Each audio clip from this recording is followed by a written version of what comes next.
Hello नमस्कार दोस्तों, मैं हूं गोविंद शर्मा। एसडी में आपका स्वागत है। जैसे कि हमारी सर्वे चल रही है और आई होप कि आपको आनंद आ रहा होगा। तो सारी क्लासें आप रेगुलर ले रहे हो। बस सबसे ज़्यादा अच्छी बात यह है कि आप बस क्वेश्चनों की प्रैक्टिस करते रहिएगा। वैसे तो हम बता ही रहे, जहाँ तक कि मैं थ्योरी के साथ साथ आपको बताता जाता हूँ कि कौन सा क्वेश्चन कैसे उठता है। जैसे कोई टॉपिक आता है वहाँ बता देता हूँ आपको कि क्वेश्चन में क्या पूछता है। ठीक है, तो उस चीज़ का भी आप क्या है, उस चीज़ को आप चेक करने के लिए कि ऐसा वास्तव में हो रहा है या नहीं हो रहा, तो ऑब्जेक्टिव बुकों को निकाला करो। जैसे क्वेश्चन आ रहे हैं कि नहीं आ रहे, आपसे हो रहे हैं कि नहीं हो रहे हैं। ठीक है, और जैसे ही अभी थोड़े दिन ज़्यादा क्लासेस चल जाएंगी, आपने जब अपन एस इसमें टेलीग्राम के अंदर एस स्टडी का ग्रुप बना लेंगे, जिसमें आपको ग्रुप में ज्वाइन करवा लेंगे और जिसमें चैट सर्कल चालू कर देंगे, और वहाँ पर आपके जितने भी एमसीक्यू आएंगे सारे अपन एक साथ सॉल्व करेंगे। सारे सॉल्व करेंगे। जो क्वेश्चन आपको नहीं आता वो आपके किसी दूसरे साथी को आता होगा तो वो आपको सॉल्व कर देगा, वो आपके साथी नहीं है तो कोई और सॉल्व कर देगा। मैं भी उस ग्रुप में रहूँगा तो मैं भी हो सकता है सारे उस क्वेश्चनों को मैं सॉल्व करता हूँ। तो सारे मिलके करेंगे तो अपने आप अपनी तैयारी का लेवल अपने आप ही अप होता जाएगा। ठीक है, तो अभी कुछ क्लासें हो जाएँ ज़्यादा, फिर आपके पास अच्छा खासा मैटर मिल जाए तैयारी करने एमसीक्यू निकालने के लिए, फिर अपन उस ग्रुप में चल जाएंगे। जब तक आप अपने जो भी बुक है आपके पास उनसे क्वेश्चन निकालिए। ठीक है, कल बात हो गई थी, आज अपन बात कर रहे थे इंस्ट्रूमेंट ऑफ चैन सर्वे के। चैन सर्वे करते हैं जब चैन सर्वे करते हैं तो उसमें कौन कौन से इंस्ट्रूमेंट यूज़ करते हैं। तो चलिए सर, इंस्ट्रूमेंट तो सर सबसे पहला आप चैन ही यूज़ करते हो। बिल्कुल सर, चैन यूज करते हैं, चैन या टैप यूज करते हैं चैन सर्वे के अंदर। ठीक है, कोई बात नहीं। दूसरा इंस्ट्रूमेंट क्या यूज करते हैं सर? दूसरा एरो करते हैं। एरो क्या होता है? एरो एक मार्किंग पिन होती है। क्या होती है? एक मार्किंग पिन होती है। मार्किंग पिन होती है जो इंटरमीडिएट स्टेशन को मार्क करने के काम आती है। ठीक है, चलिए बात हुई क्लियर यहाँ तक। सर समझे नहीं? जैसे ही मैं चैनिंग कराऊंगा, जब आपको एरो का पूरा नियम बता दूंगा कैसे एरो काम करता है। ठीक है, अभी जैसे मैं चैनिंग पे चलूंगा आगे, जब मैं आपको एरो को एकदम डिटेल में बता दूंगा कि एरो अपना कैसे काम किया जाता है। अब एरो होता कैसे सर, हम पहचानेंगे कैसे? वैसे तो आपने कॉलेज में अपने चैन सर्वे किया है, तो वहाँ पर मुझे इतना पता कुछ और किया या ना किया, लेकिन आपने चैन सर्वे जरूर किया होगा अपने कॉलेज में। क्योंकि हर कॉलेज में, कैसा भी प्राइवेट कॉलेज हो, उसमें कुछ और अवेलेबल हो या ना हो, लेकिन चैन जरूर अवेलेबल होती है। ये आपका इस प्रकार का कुछ एरो होता है जो आगे से ऊपर से लूप होता है, जिसका साइज ये होता है 50 mm। कितना होता है? 50 mm। और जो इसकी लेंथ होती है वो कितनी होती है? 40 ± 5 सेंटीमीटर। 40 ± 5 सेंटीमीटर होती है। और ये किसके काम आता है? मार्किंग के काम आता है। और एक इंपॉर्टेंट बात, स्टार लगा के जो पूछ जाती है, एक चैन के साथ 10 एरो दिए जाते हैं। 10 एरो दिए जाते हैं। समझे बात को? वैसे क्या मतलब, आप जब फील्ड में उतरते हो, आप एक चैन लेके उतर रहे हो, तो आपको एक चैन के साथ 10 एरो दिए जाएंगे मार्क करने के लिए। सिर्फ कितने? 10 एरो दिए जाएंगे। ये क्वेश्चन आपसे पूछा जाता है। और इसकी लेंथ पूछी जाती है 40 ± 5 सेंटीमीटर। ठीक है, चलिए एरो होता कैसा है उसको देख लीजिए आप, और ये प्रिंटेड देख लीजिए। चलिए अब बात करते हैं तीसरे पॉइंट की।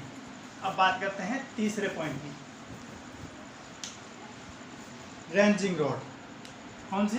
तीसरी आपके बात करते हैं रेंजिंग रॉड की। रेंजिंग रॉड ये भी रेंजिंग के काम आती है। ठीक है, चैनिंग सर्वे में रेंजिंग के काम आती है। रेंजिंग क्या होती है अब भी अपन डिटेल में पढ़ेंगे। ठीक है, रॉड को देखिए पहले बस। ये रेंजिंग रॉड होती है।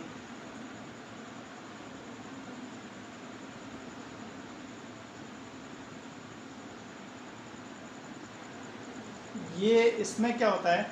ये कलर होता है 20 सेंटीमीटर का, और ये कलर होता है ब्लैक और रेड कलर का। इसका लेंथ भी कितनी होती है? 20 सेंटीमीटर। ठीक है, और ये होता है प्योर वाइट। तो रेंजिंग रॉड आपको दो कलर में मिलेगी।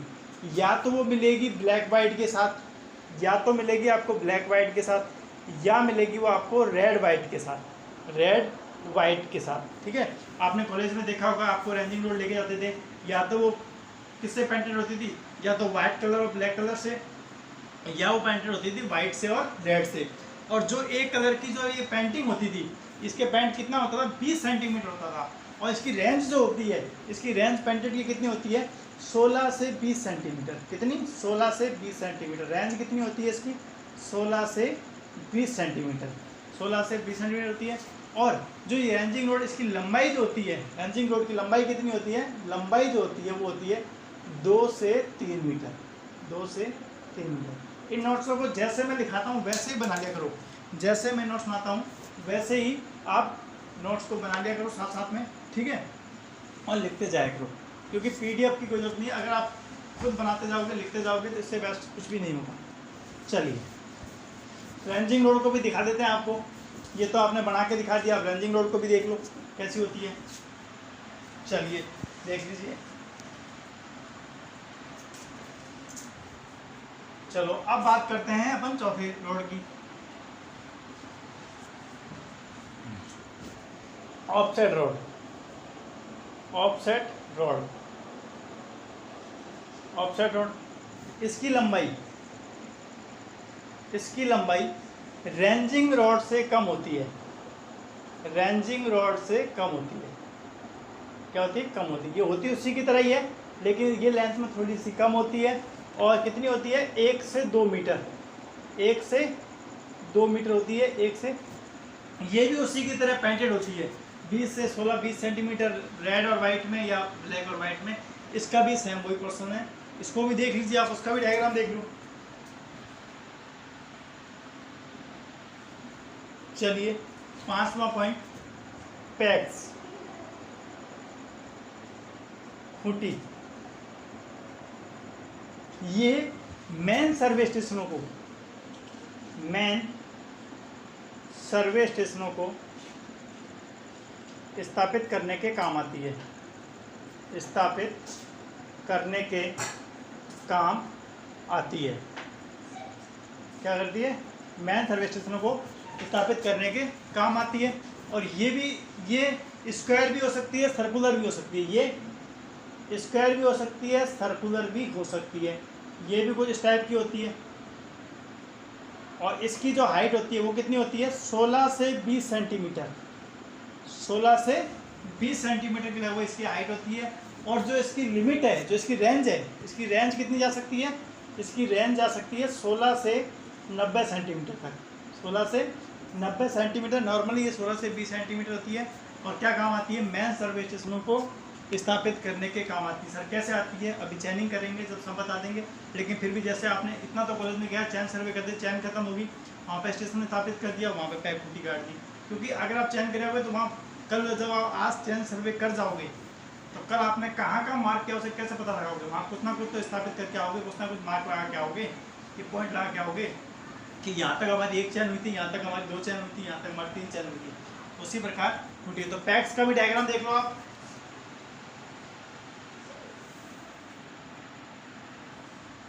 चलिए नेक्स्ट करते हैं। 5 हो गए आपके, फटाफट से। चलो लेस, छठा है लेस। ये क्या होता है, जब अपन चैन सर्वे कर रहे हैं, तो बीच में कोई दीवार आ जाए या कोई बाढ़ आ जाए तो हमारे सर्वे में दिक्कत आ जाती है। तो उस समय, उस कंडीशन में इंटरमीडिएट पॉइंट स्थापित करने के लिए, इंटरमीडिएट पॉइंट स्थापित करने के लिए कब, जब सर्वे में कोई बाधा आ जाए, क्या दीवार आ जाए या कोई बाढ़ आ जाए। ठीक है। चलिए नेक्स्ट है आपका प्लम्ब, साहुल, जिसको हिंदी में बोलते हैं साहुल। ये क्या होता है भाई, सर ये तो आपने पहले से बहुत देखा हुआ, ये तो बड़ी मत समझाओ मैं। ये तो हमारे घर मिस्त्री आता है, जब भी लेके आता है, बस नापता था, एक रत्ता चलता है और इसी से टाइम पास करता था। वो क्या करने काम आता है, वो देखता है कि मेरी हाइट्स, जो हमारी लेंथ है वो सीधी चल रही है कि नहीं चल रही, मेरी जो दीवार की ऊंचाई है वो सीधी चल रही है नहीं चल रही, उसके लिए काम में प्लम्ब दिया जाता है। चलिए बात हो गई यहाँ तक ये तो मेरे हो गए चैन सर्वे के अंदर, चैनिंग के अंदर जो आने वाले इंस्ट्रूमेंट है उनके बारे में। और कुछ माइनर इंस्ट्रूमेंट और हैं जिनके हम पूरे इंस्ट्रूमेंटों को मिलाकर एक चैप्टर ले बना के उनको लास्ट में पूरा एक चैप्टर करवा देंगे, जिससे क्या है कि सारे इंस्ट्रूमेंट आपको एक ही जगह मिल जाए, तो वो सारे आपको याद करने में दिक्कत नहीं है। हर चैप्टर में थोड़ा थोड़ा याद करोगे तो वो अटकोगे। तो इंस्ट्रूमेंटों को मैंने क्या करा है, लास्ट में एक चैप्टर के थ्रू अपन बता देंगे कि भाई ये इंस्ट्रूमेंट ये काम आते हैं। चलिए अब अपन चैनिंग पढ़ रहे हैं, नेक्स्ट टॉपिक लगाते हैं। हेडिंग डाल लो अपनी कॉपियों में, ऑपरेशन इन चैनिंग। ऑपरेशन इन चैनिंग, क्या क्या ऑपरेशन करोगे चैनिंग के अंदर। तो सबसे पहले हम करेंगे रेंजिंग, जो अभी मैंने रेंजिंग रोड बताई थी कि वहाँ पे देखते हैं अपन रेंजिंग। फिर करेंगे चैनिंग और फिर करेंगे तीसरा ऑफसेटिंग। क्या करेंगे? ऑफसेटिंग। ठीक है, पहले रेंजिंग करेंगे, फिर चैनिंग करेंगे, फिर ऑफसेटिंग करेंगे।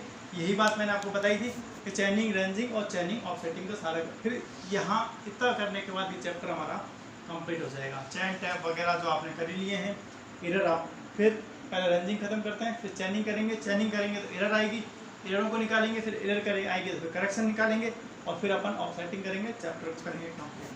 चलिए पहले करते हैं रेंजिंग। रेंजिंग की बात आई तो रेंजिंग क्या होती है? रेंजिंग क्या होती है? दो एक्सट्रीम पॉइंट के बीच में एक इंटरमीडिएट पॉइंट स्थापित करने की प्रोसेस को रेंजिंग कहते हैं। नहीं समझे सर, एक बार और बोल दो। दो एक्सट्रीम पॉइंट के बीच में कोई भी दो पॉइंट हैं ए और बी, मान लिया इन दो एक्सट्रीम पॉइंट के बीच में एक इंटरमीडिएट पॉइंट स्थापित करने की प्रोसेस को क्या बोलते हैं? अपन रेंजिंग बोलते हैं। या दो मेन सर्वे स्टेशनों के बीच में कोई पॉइंट स्थापित करना हो उसे हम रेंजिंग बोलते हैं। दो मेन सर्वे स्टेशन के बीच में इंटरमीडिएट पॉइंट स्थापित करने की प्रोसेस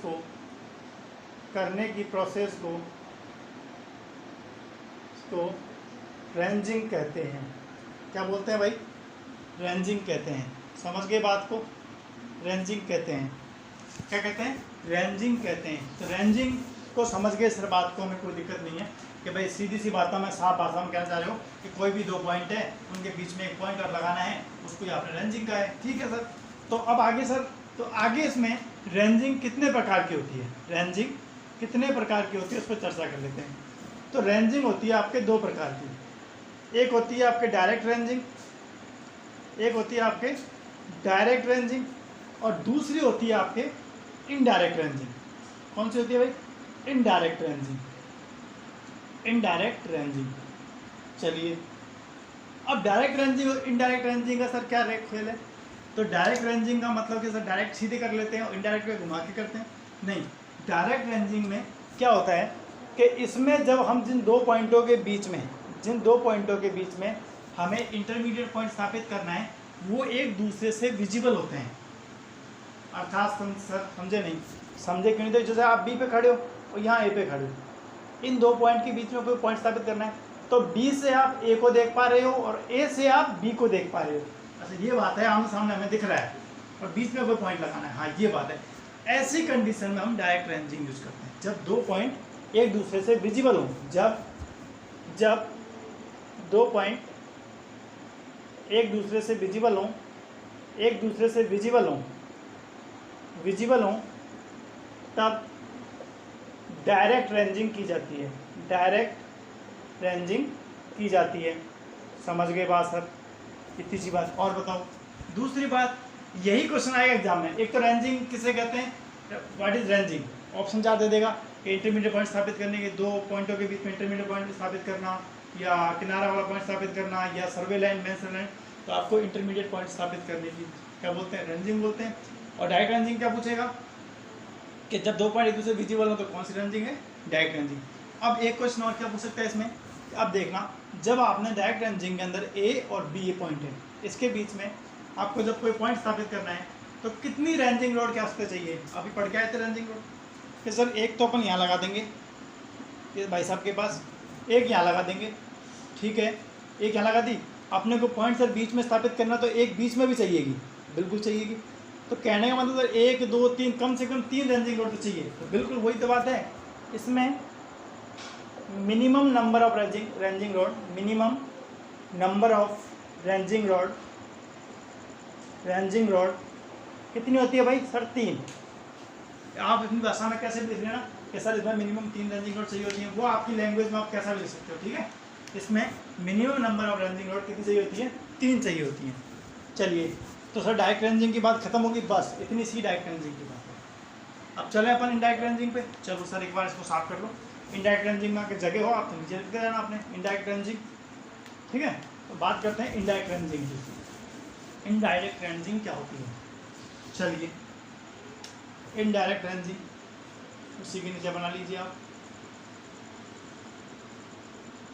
तो सर इससे हमें एक बात तो समझ में आ गई, डायरेक्ट रेंजिंग के अंदर जब दोनों पॉइंट एक दूसरे विजिबल थे, तो अर्थात इनडायरेक्ट रेंजिंग में वो दोनों पॉइंट एक दूसरे को दिखाई नहीं दे रहे होंगे, और फिर इसके बीच में डायरेक्ट पॉइंट स्थापित करना होगा। बिल्कुल आपने एकदम सही पकड़ा है कि मतलब आपको उसमें बीच में दूसरा पॉइंट दिखाई नहीं दे रहा हो। मान लीजिए कोई पहाड़ी आ गई और कुछ भी बात आ गई, ए पॉइंट बी पॉइंट यहाँ है और ए पॉइंट यहाँ है, बी पॉइंट ए पॉइंट यहाँ है, और आपको ये दोनों पॉइंटों से बी से ए दिखाई नहीं दे रहा है और ए से बी दिखाई नहीं दे रहा है, मतलब दोनों पॉइंट एक दूसरे से विजिबल नहीं है जब हमें इनडायरेक्ट रेंजिंग की जाती है। तो चलो एक बात तो मेरा हमारे समझ में आ गई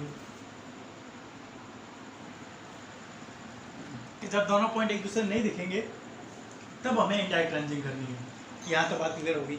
और सर अब इसको देखो, मैं आपको समझाता हूँ, थोड़ा सा समझना कि कैसे करते हैं। हालांकि आपका अब ये डिस्क्रिप्शन एग्जाम नहीं है, अब ये आपका यूनिवर्सिटी एग्जाम नहीं है जिसको आपको दिक्कत आएगी, लेकिन फिर भी समझ लो, थोड़ा सा काम आएगा। चलिए, आपको तो सीधे यहाँ पे ऑब्जेक्ट MCQ आने वाले हैं, तो इसलिए MCQ से, लेकिन फिर भी मैं आपको थोड़ा सा इसको समझा देता हूँ कैसे होता है। चलिए, यहाँ पर एक रेंजिंग रोड रखी आपने, एक रेंजिंग रोड आपने यहाँ रखी, और एक रेंजिंग रोड आपने यहाँ रखी, और एक रेंजिंग रोड आपने यहाँ रखी। समझ गए बात को? ये आपका C पॉइंट, ये आपका D पॉइंट, ये आपका B पॉइंट और ये आपका A पॉइंट। आपको 4 पॉइंटों के बीच में तो रेंजिंग करनी है। तो आपको जब ये A पॉइंट से, जब आपने रेंजिंग लगे, तो A पॉइंट से आपको, A पॉइंट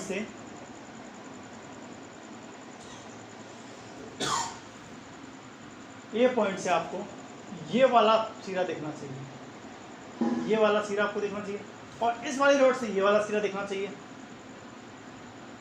चलिए सर, दिख गया?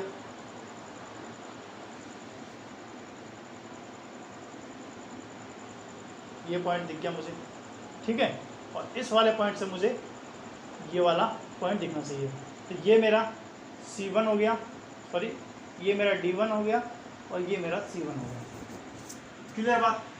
अब जहाँ पर ये एक दूसरे को इंटरसेक्ट कर रहे हैं, ये अपने इनके बीच में रेंजिंग करनी है, तो इस पॉइंट से मुझे ये पॉइंट दिखना चाहिए और इस पॉइंट से मुझे ये पॉइंट दिखना चाहिए। अब जहाँ पर ये इंटरसेक्ट कर रहे हैं, तो वहाँ पर मैंने ले लिया दूसरा पॉइंट, तो इसको मैंने नाम दे दिया मेरा D2, इसको नाम दे दिया मैंने D2, और इसको दे दिया मैंने C2। चलिए, अब मुझे जो D2 और C2 आए, जो D2 और C2 आए, तो मुझे इसी पॉइंट से अब मुझे मेरा C2 दिखना चाहिए, ठीक है। तो यहाँ से मेरा C2 दिख रहा है और यहाँ से मेरे को मेरा D2 दिख रहा है, यहाँ से मेरा C2 दिख रहा है और वहाँ से मुझे मेरा D2 दिख रहा है। तो मेरे को क्या कर देना है, यहाँ जो ये इंटरसेक्ट कर रहे हैं, तो यहाँ मैंने डिनोट कर दिया D3 और ये मैंने कर दिया C3। तो ऐसा करते करते करते क्या मैं नीचे आता जाऊँगा, सेम ऐसा पोर्शन करते करते नीचे आता जाऊँगा। तो यहाँ मेरे ABCD के बीच में क्या हो जाएगी, रेंजिंग हो जाएगी।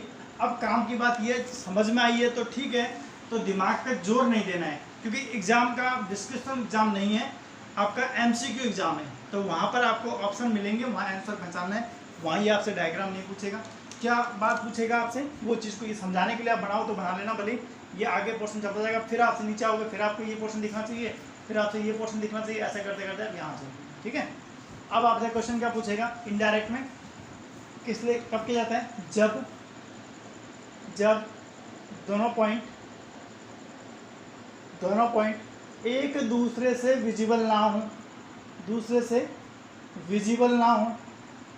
विजिबल ना हो का मतलब सर दिखते नहीं हो भाई, विजिबल ना हो। और तो अब सर एक बात क्वेश्चन और क्या आएगा कि सर उसमें मिनिमम रेंजिंग नोड 3 चाहिए थी, तो इसमें भी पूछ सकता है, बिल्कुल पूछेगा। इसमें कितनी चाहिएंगी? अभी आपने किया था सर, भूल गए हमने, तो देखी तो थी पर ध्यान नहीं दिया, चलो कोई बात, दोबारा देख लो। 1 2 3 4 कितनी चाहिए थी? 4 क्या इसका बड़ी थी, तो minimum number of ranging node कितनी चाहिए इसमें कम से कम 4 रेंजिंग नोड की आवश्यकता होती है, 4 रेंजिंग नोड की आवश्यकता होती है। चलिए लिख लेना अपनी भाषा में। और इसे रेसिप्रोकल रेंजिंग भी कहते हैं, रेसिप्रोकल रेंजिंग भी कहते हैं। ये लोग खत्म हुई आपकी रेंजिंग, और रेंजिंग से संबंधित सवाल भी आपके इससे ज़्यादा नहीं आएंगे, इससे ज़्यादा आपके रेंजिंग से संबंधित सवाल नहीं आएंगे। अब बात कर लेते हैं अपन अपनी चैनिंग की, दूसरे की, इसकी रेंजिंग आपकी कंप्लीट होगी। अब चलते हैं अपन चैनिंग पर। देखिए वीडियो भले 30-35 मिनट का आएगा, लेकिन अपन सिलेबस को बहुत ज़्यादा खींच जाएंगे चैनिंग, क्योंकि अपने 30 मिनट में सारा पॉइंट इंपॉर्टेंट है। चैनिंग मैंने बताया था आपको चैनिंग कैसे करते हैं, तो उस चैनिंग के हिस्से को देखो आप।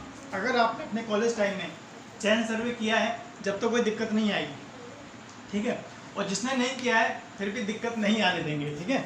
तो आप देखना, बस आप थोड़ा ध्यान रखना इस चीज़ का। बिल्कुल जिन्होंने बिल्कुल भी नहीं किया अपने कॉलेज टाइम में, वो तो बिल्कुल प्रैक्टिकल होके बैठे हैं, वो तो ये समझ लेंगे अपन खेत में उतर गए हैं और अपन नापने चल दिए हैं एक खेत को, ठीक है। वो तो बिल्कुल ही अपने हिसाब से सोच लें। चलिए प्रैक्टिकली माइंड को सोच लीजिए। अब आपने क्या है, जब आपको चलोगे तो चैन सर्वे करना है अपने को, तो एक तो अपने को चैन मिलेगी, तो अपने को चैन मिली है 30 मीटर की। कितने मीटर की? 30 मीटर की चैन अपने पास, ठीक है। अपने को सर्वे करने के लिए 30 मीटर की चैन दी गई है और एक चैन दी गई है। तो एक चैन के साथ कितने एरो मिलेंगे आपको? सर आपने तो बताया था, भूल गए, पर 10 एरो। कितने एरो मिलेंगे? 10 एरो मिलेंगे, ये बात ठीक है। अब चैन करने 2 जने जाएंगे, तो जो चैन पकड़ के आगे आगे चलेगा, जो चैन को आगे पकड़ चलेगा उसको बोलते हैं लीडर, और सारे लीडर बनेंगे। और जो पीछे पीछे चलता है उसको बोलते हैं फॉलोअर। क्या बोलते हैं? फॉलोअर। जो चैन को पकड़ के आगे चलता है उसको बोलते हैं लीडर, और जो पीछे पकड़ के चैन चलता है वो चलता है फॉलोअर। ये समझ के बात को अब आप एकदम दिमाग में अपने पहले को साथ में ले लीजिए और ग्राउंड पर उतर जाइए, किसी भी अच्छे आदमी को। चलिए ठीक है। अब आपको क्या करना है, ए पॉइंट से बी पॉइंट तक चैनिंग करनी है। ए पॉइंट से बी पॉइंट तक आपको चैनिंग लेके चलना है। तो आप सबसे पहले क्या करें, यहाँ पर मेरा बेंचमार्क मान लिया, मैंने यहाँ पर अपना मैन स्टेशन स्थापित कर दिया कि मुझे यहाँ से सर्वे करना है, स्टार्ट करना है। अब मैंने इसको ट्रायंगल से डिनोट किया। सर इसका भी कोई मतलब है? बिल्कुल मतलब है। मैन सर्वे स्टेशन को ट्रायंगल से ही डिनोट किया जाता है। मैन सर्वे स्टेशन को ट्रायंगल से ही डिनोट किया जाता है, ट्रायंगल से ही डिनोट किया जाता है, ठीक है, ट्रायंगल से ही डिनोट किया जाता है। अब ये कहाँ पे किया जाता है? फील्ड बुक में। जो आपकी फील्ड बुक होती है, वो बताना भूल गया, फील्ड बुक का जो साइज होता है, फील्ड बुक जो होती है आपके, वो एक मेजरमेंट बुक होती है। फील्ड बुक क्या होती है? एक मेजरमेंट बुक होती है जिसका साइज 200 बाई 120 mm होता है, ठीक है। और इसमें जो काम करते हैं अपन फील्ड बुक में, नीचे से ऊपर की ओर चलते हैं, नीचे से ऊपर की ओर चलते हैं, ठीक है। ये बात तो आप नोट कर लेना। अब बात आ गई सर चैन सर्वे की। यहाँ जाओ, बहुत देर से खड़े हैं, फील्ड फॉलोअर लीडर बहुत देर से खड़े हैं। चलिए यहाँ पर अपने चैन लगाई, यहाँ पर चैन लगाई, और जो हमारा लीडर था, लीडर कौन था? जो चैन आगे ले लेके चल रहा था, तो लीडर चैन लेके आगे चला, और यहाँ उसकी एक चैन कंप्लीट हो गई, यहाँ एक चैन कंप्लीट हो गई। तो उसने क्या करा, एक एरो गाड़ दिया, एक एरो गाड़ दिया अपना, और कितनी लंबाई तय की उसने भाई? 30 मीटर। चलिए मेरी बात समझो, एक एरो गाड़ दिया। अब यहाँ से एक एरो गाड़ के अब आगे चला, वही वो आगे चला। अब इसने क्या करा, आगे चला, तो वो अब यहाँ आ गया, यहाँ आके उसने दूसरा एरो गाड़ दिया। क्यों? 2 चैन कंप्लीट हो गई। कितने मीटर चल गया, 30 मीटर और चल गया सर, 2 एरो गाड़ दिए। अब फॉलोअर कहाँ पर है सर, फॉलोअर अब यहाँ पर ही होगा ना, दूसरी चैन पर आ गया। तो उसने क्या करा, इस एरो को निकाल लिया और यहाँ पर स्टेशन पर कोई मार्क लगा दिया, अपना कुछ भी स्टेशन स्थापित कर दिया, खूंटी लगा दी, पैक लगा दी। तो सर इसने एरो क्या करा, एरो अपने हाथ में ले लिया। ऐसा क्यों, क्योंकि सर एक चैन के साथ 10 एरो मिलते हैं और चैन क्या पता कितनी नापनी है, एरो कहाँ चलाएंगे बीच में। यहाँ तो हम अपने स्टेशन पर कुछ भी मार्क करते जा रहे हैं, वो तो लीडर आगे चलता है, वो लगाता जाता है, वो ढूंढेगा थोड़ी, चैन पर थोड़ी जाएगा। अब मेरे पास जो है स्टेशन में स्थापित करता हुआ जाऊँगा यहाँ पे, ठीक है, और एरो उसने ले लिए। तो अब इस जगह पर फॉलोअर के पास कितने एरो हैं, क्या बात कर, एक ही तो लिया है उसने, एक एरो है। अब यहाँ से फिर सर्वे चला, फिर चला वो यहाँ पर तीसरी चैन पर, यहाँ पहुँच के उसने फिर उसने एक एरो गाड़ दिया। तो अब लीडर ने अब तक कितने एरो गाड़ दिए सर, 1 2 3 एरो गाड़ दिए। अब मेरा फॉलोअर कहाँ पर है, अब मेरा फॉलोअर यहाँ पर है, यहाँ पर उसके पास 1 एरो था और यहाँ आ गया तो उसके पास सर 2 एरो बच गए और 8 एरो मेरे लीडर के पास हैं और 2 एरो मेरे पास फॉलोअर के पास हैं। है कि नहीं है भाई, कि सर 1 और 2 एरो तो हैं। अब सर ये चीज़ समझा क्यों रहेगा, ये तो बताओ। तो देखो ये इसलिए, अब एग्जाम में क्वेश्चन क्या आएगा, एग्जाम में ये क्वेश्चन आएगा कि एक मेन चैन सर्वे चल रहा है जिसमें फॉलोअर के पास में 2 एरो हैं, तो बताइए वो अपने पहले स्टेशन से कितनी दूरी पर है, पहले स्टेशन से कितनी दूरी पर है सर, कितनी दूरी पर, यहाँ से स्टार्ट हुआ सर 1 और 2 चैन दूरी पे सर, क्या स्वाभाविक सर, और एरो भी कितने 2। तो अगर सर वो मीटर में पूछ ले तो कोई बात नहीं, 30 मीटर 60 मीटर, यहीं तो खड़ा है फॉलोअर, तो 30 मीटर 60 मीटर हो गया ना। तो बस यही क्वेश्चन एग्जाम में आता है, बहुत बार पूछ जाता है। 2 चैन का ना देगा, वो पूछेगा आपके पास कि भाई मेरे के एक चैन सर्वे चल रहा था, उसके अंदर फॉलोअर के पास 5 एरो थे, तो वो बताए कितनी दूरी पर है पहले से, सर 5 एरो थे तो 5 ही चैन दूर होगा ना, तो उसके 5 एरो हैं तो 5 ही चैन, उसने 5 एरो निकाले, लीडर तो आगे ही चल रहा है और लीडर का पूछ लेते हैं 1 चैन एक्स्ट्रा कर दो, ठीक है। ये आपका चैन सर्वे किस पे, प्लेन सरफेस पर।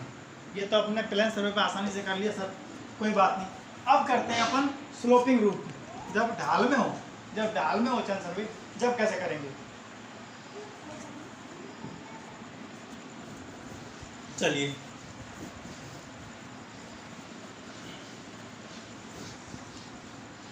ठीक है। अब स्लोपिंग ग्राउंड, चैनिंग इन स्लोपिंग ग्राउंड, तो इसमें भी 2 मेथड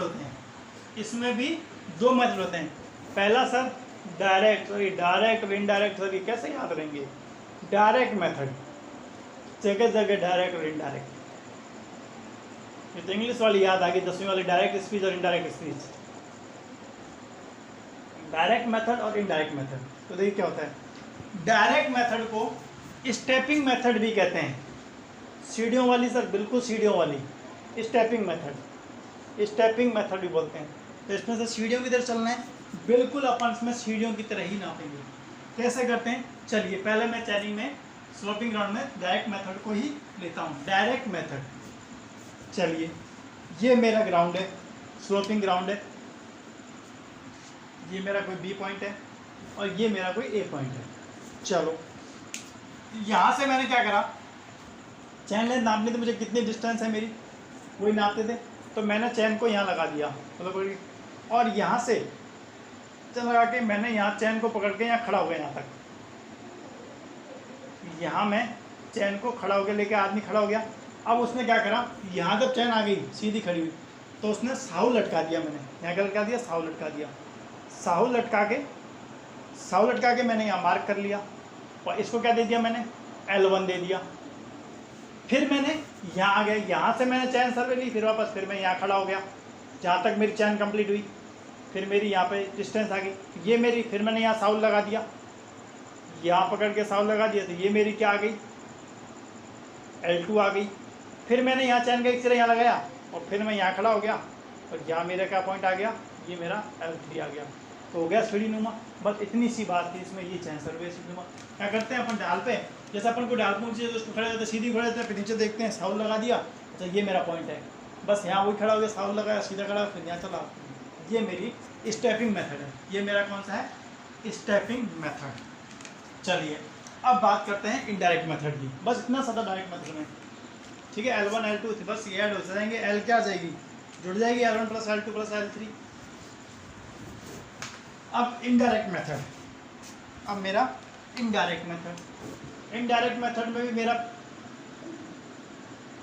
इनडायरेक्ट मेथड में भी मेरा पहला कौन सा है? कोण मापन विधि। कोण मापन विधि वही। चलिए सर्वे मेरा है ग्राउंड, ये तो सीधा टेढ़ा ही बन रहा है, जमीन टेढ़ी ही है, ढालू जमीन तो टेढ़ी ही रहेगी ना। चलिए ये बी पॉइंट हो गया, ये आपका ए पॉइंट हो गया। अब इस समय आपको क्या करना है, इसमें आपको एंगल लेके काम करना है। जैसे बात कोण मापन विधि की है, तो मैंने क्या करा, यहाँ से जो मेरी डिस्टेंस थी उसका मैंने एक θ1 मान लिया, θ1 मान लिया, और ये मेरी लेंथ आपको पता ही है, मैं इसको L1 मान ली, और ये मेरी D1 हो गई। चलिए सर, फिर मैंने इसी प्रकार यहाँ से चैन सर्वे की मैंने कहीं तक कर लेता हूँ, 2 में काम कर लेते हैं ना, अपने को चीज़ समझ माननी चाहिए बस। θ2 मान ली, और ये मैंने D2 मान ली, और ये मेरी होगी L2। अब मुझे क्या चाहिए, L चाहिए, तो L1 D1 तो क्या। अब ये मैं थीटा मान लिए, तो कोण मापन विधि से, तो इसमें क्या होगा, मेरे पास कर्ण है और आधार है, कर्ण है और आधार है, ठीक है। तो सर सीधे बात है, लाल बट्टा कक्का वाला फॉर्मूला लगेगा, वहाँ से देख लो। तो सर बात तो दो ही देखो, जब भी कभी आपको कर्ण साइन टैन थीटा इसमें दिक्कत आती है, जैसे टैन थीटा लगाऊँ, सेक थीटा लगाऊँ या कोस थीटा लगाऊँ, तो हमेशा यहाँ चले जाएगा। हालांकि आप मैथ के स्टूडेंट होते हो, इसलिए आपको कोई दिक्कत ही नहीं होती है। स्वाभाविक से जो 2 चीज़ है वो क्या चीज़ है आपके पास, सर मेरे पास एक आधार है, बेस है, और व्यवकरण है। तो सर सीधी सी बात है, यहाँ पे मुझे इन 2 से बात करनी है। और ये क्या होते हैं सर, एक होता है कोस थीटा और एक होता है सेक थीटा। आधार बट्टा कर्ण कोस थीटा, कर्ण बट्टा आधार सेक थीटा। अब मैं निकाल लेता हूँ कुछ भी, मुझे क्या चाहिए, जो चाहिए L1, तो सेक थीटा, तो सेक थीटा निकाल लेता हूँ। सेक θ1 कितना हो जाएगा सर, कर्ण बटा आधार L1 अपॉन में D1, और वहीं मैं L1 निकालूंगा, L1 हो जाएगी मेरी क्या, सेक θ1। चलिए सर ये माने भी याद करनी है पूरी, कोई ज़रूरी नहीं है, बस आपसे जो बता रहा हूँ वही चीज़ पढ़नी है आपको। ये एक प्रोसेस है जो आपसे पूछ ले कोण मापन विधि में, आपसे इसका एग्जाम में क्वेश्चन क्या आया हुआ है, देखो ये आया हुआ था कि इसमें से इनडायरेक्ट मेथड है कि भाई स्लोपिंग ग्राउंड में मेथड है, स्लोपिंग ग्राउंड में चैनिंग करने का मेथड है। तीनों चारों मेथड के नाम दे दिए थे। पहला दे दिया था आपको stepping method, stepping method option में दिया था। दूसरा दिया था आपको कोण मापन विधि, और तीसरा दिया था आपको हाइपोपोटेंशियल मेथड, हाइपोपोटेंशियल मेथड, और चौथा दिया था उपरोक्त सभी। अब इसमें पूछा था कि इसमें कौन सा ऐसा मेथड है जो अपन चैनिंग करते हैं स्लोपिंग ग्राउंड में, तो ये भी था, ये भी था, ये भी था, उपरोक्त सभी। अभी हाइपोपोटेंशियल आने वाला आगे वाला, ठीक है ना, तो उसको अपन अभी करेंगे। तो इस टाइप के क्वेश्चन आएगा इसमें, ये आपको डेरिवेशन नहीं पूछेगा आपसे, सेक थीटा। तो ये L1 हो गया। अब इसी के लिए बात करता हूँ, ये किसके लिए होगी मेरी, A एंड C के लिए। सिर्फ आपको समझाने के लिए चीज़ बताइए ताकि आपको दिक्कत, सीधा लिख देता अगर आपको दिक्कत हो जाती। सेक θ2 बराबर क्या हो जाएगा मेरा, L2 अपॉन D2। तो L2 मेरा क्या निकल जाएगा सर, वही D2 सेक θ2, D2 सेक θ2।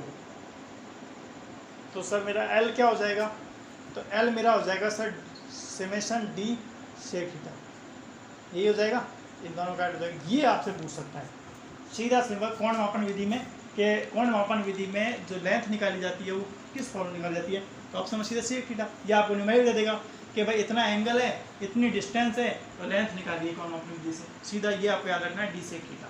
सीधा आपको फॉर्मूला याद रखना है बस, ठीक है, बस ये फॉर्मूला याद रखना है।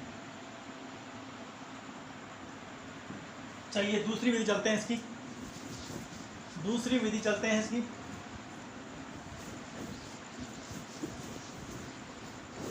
तल अंतर विधि, दूसरी विधि है इसकी तलांतर विधि, मतलब दोनों के लेवल में अंतर। यहां से आपको ये देखना है बी ए,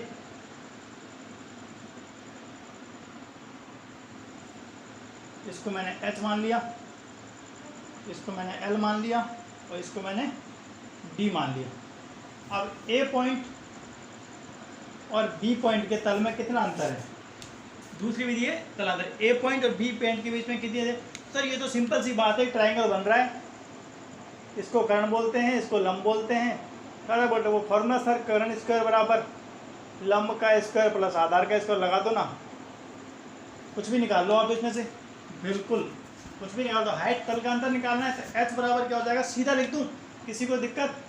देखना, L square minus D square. समझ में आ गया? सीधा नहीं आया तो देख लो। जब मैंने कर्ण क्या है मेरा? एल स्क्वायर, कर्ण का स्क्वायर बराबर में लंब square H square plus D square. मुझे क्या चाहिए? एच चाहिए, तो एच उधर, डी उधर चला जाएगा, तो L square minus D square बराबर एच स्क्वायर हो गया।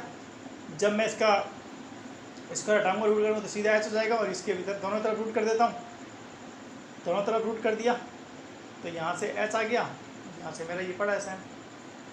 ठीक है, ये प्रोसेस वही है, सीधा कर दिया है बस। तो इसको आप सीधा, क्योंकि फॉर्मूला याद करना है आपको, सीधा ही निकालना है। तीसरी विधि है, थोड़ी सी इम्पोर्टेंट भी है और थोड़ी सी समझने वाली है, थोड़ी सी समझने वाली है, उस पर ध्यान देना आप। ठीक है, ये थोड़ा समझने वाला मेथड है तीसरा। बस इसको फिर यही कहना, हाइपोटेंशियल मेथड, कर्ण बढ़ती विधि, कर्ण बढ़ती विधि। देखिए इसमें क्या करना है आपको? सर ये क्या है? चलिए बता देते हैं क्या है कर्ण बढ़ती विधि। चलो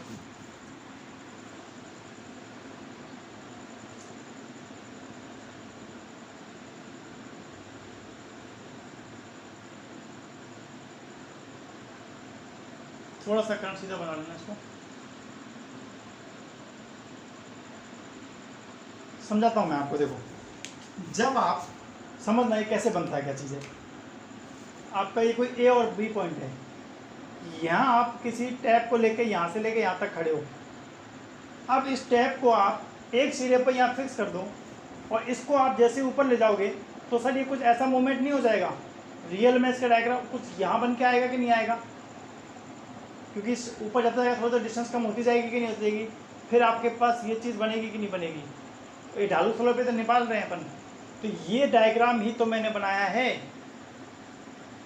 तो कहने का मतलब सर ये डिस्टेंस बराबर ही तो होगी। ये डिस्टेंस मान लीजिए ए बी, या इसको बी सी मान लो, बी सी ए। तो सर ये बी सी जो है, जो आपकी ये बी सी है, वो ए बी के बराबर ही तो होगी। बिल्कुल सर ए बी के बराबर ही होगी, ए बी के बराबर ही। इसको ए डैश मान लेते हैं, ठीक है, इसको ये मान लेते हैं। तो ये ए डैश बी के बराबर ही तो होगी आपकी। जैसे जैसे आप चल लेते कि कम होती है। अब आपको कर्ण बढ़ती विधि निकालनी है, आपको ये लेंथ निकालनी है, तो सर आपको तो ट्रायंगल चाहिएगा। अब मुझे तो पूरी ये लेंथ चाहिए, हाइट चाहिए कि भाई कितनी है। तो मैं कुछ इसको बढ़ता हुआ मान लूँ, जब भी तो इस पर नाप बराबर आएगा। तो मैं इसको कुछ बढ़ता हुआ मान लेता हूँ, और कुछ बढ़ता हुआ मान के इसको मैं ऐसे नोट कर लेता हूँ। इसको बानी हुई विधि को ही बोलते हैं हाइपोटेंशियल, कर्ण बढ़ती, इसी को बोलते हैं कर्ण बढ़ती विधि। क्यों? क्योंकि इसमें कर्ण बढ़ता है, कर्ण की लेंथ बढ़ी, इसको कर्ण ही बोलते हैं आप हिंदी में, कर्ण बढ़ती विधि। ठीक है, तो इसको हाइपोटेंशियल विधि इसी को बोलते हैं इसलिए। ठीक है, ये समझ के बाद, क्योंकि ये चीज़ें आप करोगे, क्लियर है बात है। अब आपको क्या निकालना है इसमें? आपको ये निकालना है एडे से। चलिए अब बात करते हैं अपन कर्ण बढ़ती विधि की। चलिए, ये तो डायग्राम आपके समझ में आ गया। बी सी, तो ए डैश बी आपके क्या है? बी सी के बराबर है, बी सी के बराबर है। ये मेरी लेंथ कितनी हो जाती है? ये तो मेरी डी होगी, ये लेंथ तो मेरी डी होगी, और ये मेरा थीटा है, ये मेरा थीटा है। अब मैं क्या करता हूँ इसमें, थीटा बराबर सेक थीटा बराबर मेरा क्या होता है, कर्ण बटा आधार, वही कर्ण बटा आधार, ये क्या हो जाएगा। अब मैं देखो, अगर मुझे ये ए डैश चाहिए, ए और ए डैश चाहिए, सर क्या करोगे, सर कुछ नहीं चाहिए, आप ए बी में से, अगर मुझे ए डैश ए चाहिए मैं कहूँ तो आपको सर ए बी में से ए डैश बी माइनस कर दो, ए बी में से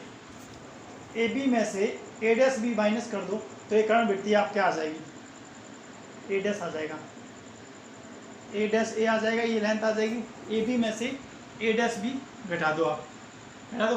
तो अब आप क्या करोगे, सेक थीटा बराबर क्या होता है आपके पास, सेक थीटा बराबर क्या होता है सर, कर्ण बराबर कर्ण बटा आधार। तो कर्ण कितना है आपका सर, ए बी, आधार कितना है आपका सर, बी सी। कोई दिक्कत किसी को, कोई दिक्कत किसी को, ए डैश ए चाहिए था, कर्ण बढ़ती विधि चाहिए आपको, कर्ण कितना कर्ण बढ़ रहा है वो बढ़ा है, तो ए डैश ए चाहिए, तो आपने ए बी में से ये घटा दिया, सी पॉइंट था, ए पॉइंट था, बी पॉइंट था, अगर आपको सी ए चाहिए तो पूरे में से ये घटा दूँ, यही आ जाएगा। तो वही पोर्शन मैंने यहाँ किया है, ए डैश ए चाहिए था मुझे, तो ए बी में से ए डैश बी घटा दिया। तो अब मैंने सेक थीटा बराबर क्या कर दिया, क्या होता है मेरा, कर्ण बटा आधार। तो यहाँ से मैं ए बी क्या हो जाएगा मेरे पास sir, B C sec theta, B C sec theta हो जाएगा, कोई दिक्कत नहीं सर। तो ए बी की जगह रख दो, ए डैश ए मेरे पास क्या हो जाएगा, ए बी की जगह B C sec theta, minus A dash B की जगह क्या है sir, A dash B B C के बराबर है, बिल्कुल बी सी रख दो। यहाँ सर बी सी कॉमन आ रहा है, तो बी सी बराबर क्या हो जाएगा, sec theta minus 1। Most formula, ये सब समझ में आया नहीं आया कोई नहीं, पर ये फॉर्मूला आपको रटना ही पड़ेगा, इस फॉर्मूले को रखना है, इसी फॉर्मूले में सारा काम किया है। समझ में आ गया है तो अच्छी बात है, और नहीं आया तो एक बार और देख लो। कोई ऐसी कोई लंबी चौड़ी कहानी नहीं थी, सेक थीटा बराबर ये सिंपल सी बात थी। अब यहाँ से जो आगे चीज़ बता रहा हूँ इसके अंदर वो ध्यान रखना, ये चीज़ उतार लेना, ठीक है ना, साइड में उतार लेना। क्या बता रहा हूँ, यहाँ से क्या घुमाएगा न्यूमेरिकल में, आपको दे देगा बी सी क्या है सर, डिस्टेंस है, चैन की लेंथ है। अब मैं कह दूँ माना चैन की लेंथ 30 मीटर है, इतनी सी बात सर, क्या है बी सी की जगह सर चैन की लेंथ रख दो, बी सी बराबर अर्थात कितना हो गया सर मेरा 30 मीटर, समझाने के लिए बता रहा हूँ। तो ये लो सर, ए डैश है कितना हो गया 30 सेक थीटा माइनस 1, ये लो सर, इतनी सी बात। न्यूमेरिकल ऐसे देगा, चैन 30 मीटर की है तो हाइपोटेंशियल विधि कितनी होगी 30 की, कितना में आंसर आ जाएगा मीटर में, किसमें आ जाएगा मीटर में। अच्छा सर, अगर सर मैं कह दूँ यहाँ चैन 20 मीटर की हो तो, यदि चैन 20 मीटर की हो तो, यदि चैन 20 मीटर की हो तो क्या भोली बात करते हो सर, 30 की जगह 20 रख दो, इतने से क्वेश्चन हमें नहीं आएंगे क्या, 20 सेक थीटा माइनस 1, ये लो। अब क्वेश्चन ये उठता है, मैं पूछता हूँ 30 मीटर की चैन में लिंक कितने होते हैं सर, पुराने राज मत खुला करो। 30 मीटर की चैन में कितने लिंक होते हैं, 150 लिंक, कितने होते हैं 150 लिंक, याद है। अगर क्वेश्चन लिंक में आ जाए कि भाई आपके पास लिंक में सर क्वेश्चन है कि आपके पास 150 लिंक है, तो आप बताइए क्या होगा। तो क्या करना है सर, कुछ नहीं, यहाँ पे लिंक रख दो, ए डैश ए, जब लिंक में हो, जब क्वेश्चन लिंक में दे रखा हो, लिंक में हो, तो 150 30 मीटर में कितने लिंक होते हैं 150 लिंक, यहाँ पे कितना हो जाएगा 150 सेक थीटा माइनस 1, और आंसर किस में आएगा आपका सर, जब लिंक दे रखे तो लिंक में आएगा लिंक। बस इतनी सी कहानी आपको याद रखनी है, इतनी सी कहानी याद रखनी है। आपका चैनिंग भी कंप्लीट हो चुका है, रेंजिंग हो गया, चैनिंग हो गया। अब चैनिंग में क्या पढ़ेंगे, एरर, ये सब जब सर्वे किए थे एरर आए होंगे ना, तो कल एरर पढ़ेंगे और फिर करेक्शन पढ़ेंगे, फिर अपन रेंजिंग में जाएंगे, ठीक है। वीडियो अच्छी लगी हो तो लाइक कमेंट शेयर जरूर करें, और लाइक शेयर जरूर करें please. Thank you so much.